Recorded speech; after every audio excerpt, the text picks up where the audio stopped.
What's up, everyone? Monster Master Godzilla here, and I'm continuing the Godzilla-Thon. We're now up to Terror of MechaGodzilla. Now, this is a 1975 film, a sequel to Godzilla vs. MechaGodzilla, and this is the final Godzilla film of the Showa series. Yes, I'm not joking, this is the final film of the Godzilla franchise in the Showa series. And this one is another great sequel. This one's a great sequel to Godzilla vs. MechaGodzilla. And then they introduce the aliens returned in this one. The aliens from MechaGodzilla then returned, but only this time they don't turn back in apes. It was like wearing these weird jumpsuits. And they introduce a new monster called Titanosaurus, which is an aquatic reptile, prehistoric reptile that lives underwater.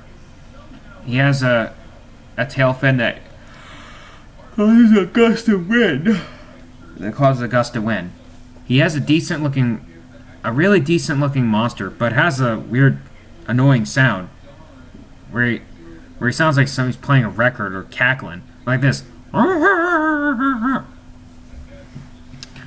And MechaGodzilla's design is almost like the same, but except that it's modified differently and says MG2, which that's how he's called, and he's technically called MechaGodzilla 2.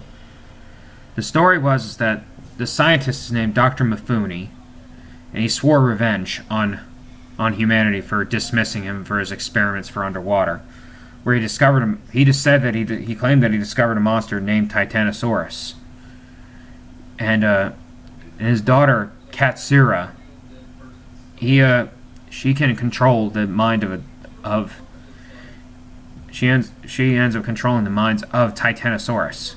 So Titanosaurus, you can see he's not truly evil, but you can see he's all confused to what's going on, other than causing mayhem. MechaGodzilla doesn't do much in the film. Titanosaurus did most of the work in the film. And Terror of MechaGodzilla shows that. And then Godzilla, what's awesome is Godzilla's intro, where he shows up all silhouetted and shows off looking all badass and stuff. And again, this one's the same Godzilla suit from MechaGodzilla and Megalon. Same structure, but modified differently and made his face even meaner than ever. And this time, Godzilla does not have any allies in this film. He's up against two monsters and has no allies. And it was like his biggest challenge yet in the Godzilla franchise.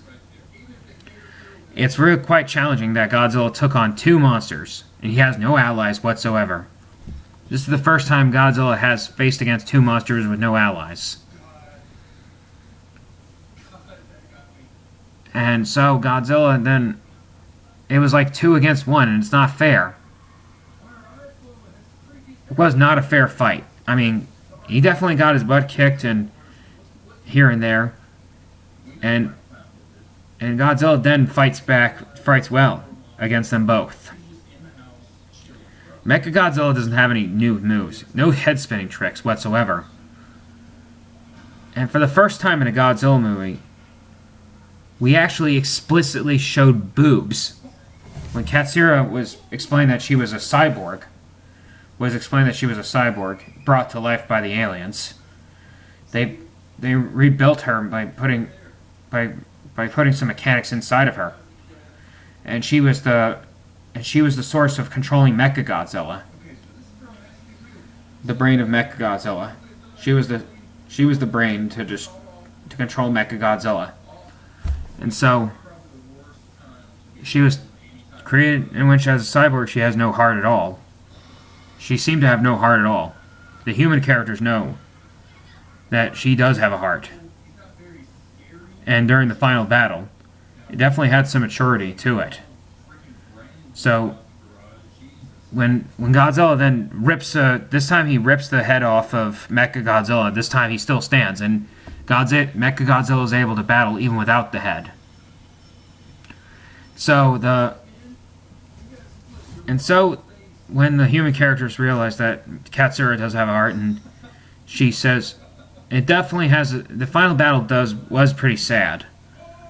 Not just because Godzilla is about to lose against them too, but Katsura made a sacrifice.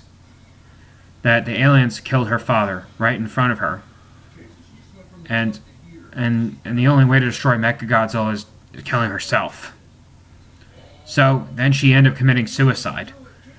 So as she committed suicide, the MechaGodzilla is shut down for good, and Godzilla then destroys the body of MechaGodzilla.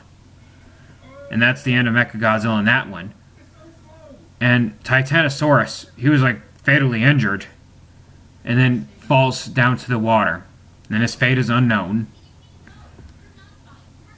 So that's pretty much the end of the final battle. So after the defeat of both MechaGodzilla and Titanosaurus, Godzilla is seen walking away. It was showing that it was a farewell to Godzilla in this one. And then this concludes the first series of Godzilla movies, of the end of the Showa series.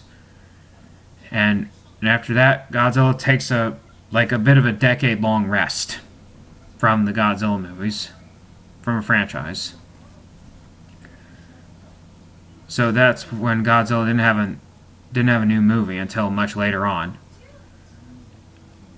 And would I recommend the Showa series? Would I recommend this one? Yes, this one's a great end to the Showa series. It's definitely one of the most finest films, and it's definitely out there with MechaGodzilla. It's definitely one I truly recommend as a hardcore Godzilla fan.